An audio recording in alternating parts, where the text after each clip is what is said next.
जय झूलेलाल।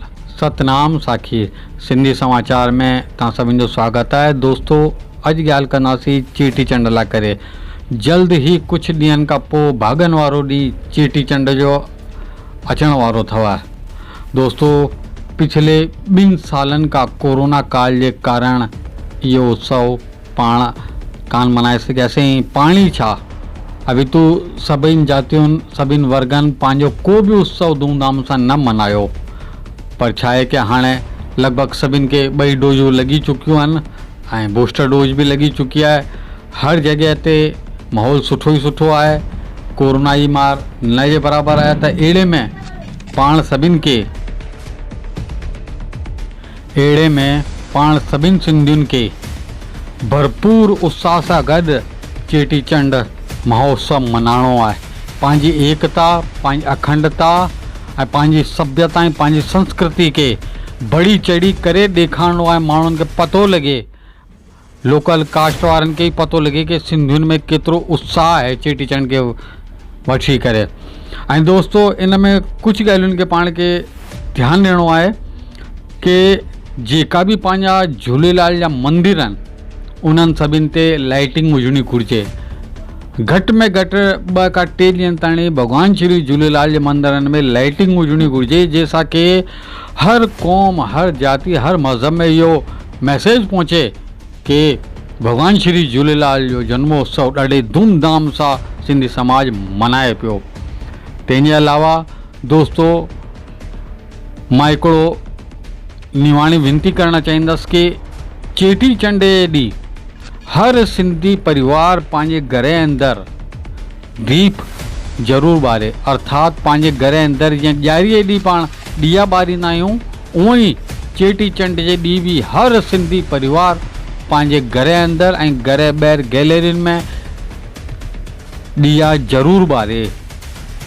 दोस्तों, उहे भॻवान श्री झूलेलाल साईं उहे बाबो आहे। भॻवान श्री झूलेलाल साईं उहो बाबो आहे जंहिंजे कारण अॼु असां सिंधी हिंदू पिया कहलायूं। असांजे धर्म जी रक्षा लाइ, असांजी हिंदुत्व जी रक्षा लाइ करे उन्हनि अवतार वरितो हो। त अहिड़े असांजे बाबे लाइ करे असां सुठे मां सुठो उन्हनि जो जन्मोत्सव मनायूं ऐं इतिहास रचूं कि वाक़ई में सिंधी समाज चेटीचंड ज़ोरदार धूमधाम सां मनाईंदो आहे। पर इहो उत्सव मनाइण जे टाइम ते हिकिड़ी ॿी ॻाल्हि तव्हांखे ध्यानु ॾियणी पवंदी। उहा इहा आहे कि तव्हांखे कुझु अहिड़े परिवारनि खे ॾिसणो पवंदो जेका कि आर्थिक दृष्टि सां कमज़ोर आहिनि। अहिड़ा सिंधी परिवार बि ज़रूरु आहिनि असांजे समाज में जेका आर्थिक स्थिति सां तमामु कमज़ोर आहिनि। त उन्हनि जे घर में बि चेटीचंड धूमधाम सां मञणो घुरिजे। उहो ईअं कि तव्हां उनखे, उन्हनि जे ॿारनि खे कपिड़े सां, लते सां ऐं कुझु अगरि अर्थ जी तव्हां सहायता करे था त उहो बि तमामु सुठी ॻाल्हि आहे। हर सिंधी परिवार खे धूमधाम सां मनाइणो घुरिजे। को बि परिवार ईअं न छुटिजे जंहिं चेटीचंड धूमधाम सां न मनायो आहे।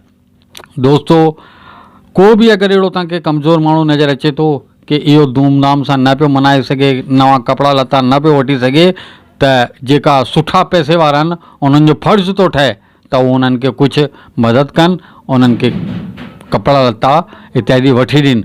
ऐं हिन सां असांजो भॻवान श्री झूलेलाल बाबो तमामु ॾाढो ख़ुशि थींदो ऐं उन्हनि खे ख़ुशी थींदी। ऐं जेके उन्हनि नंढनि ॿारनि जे चेहरनि ते जेकी मुस्कान ईंदी, उन सां सम्झी लाहियो कि तव्हांजो चेटीचंड ॿियो बि तमामु सुहिणो थी वियो। त दोस्तों, जल्द ई पंहिंजो चेटीचंड अचण वारो आहे ऐं पूरे हिंदुस्तान जा सिंधी लॻा पिया आहिनि हिन उत्सव खे मनाइण लाइ करे।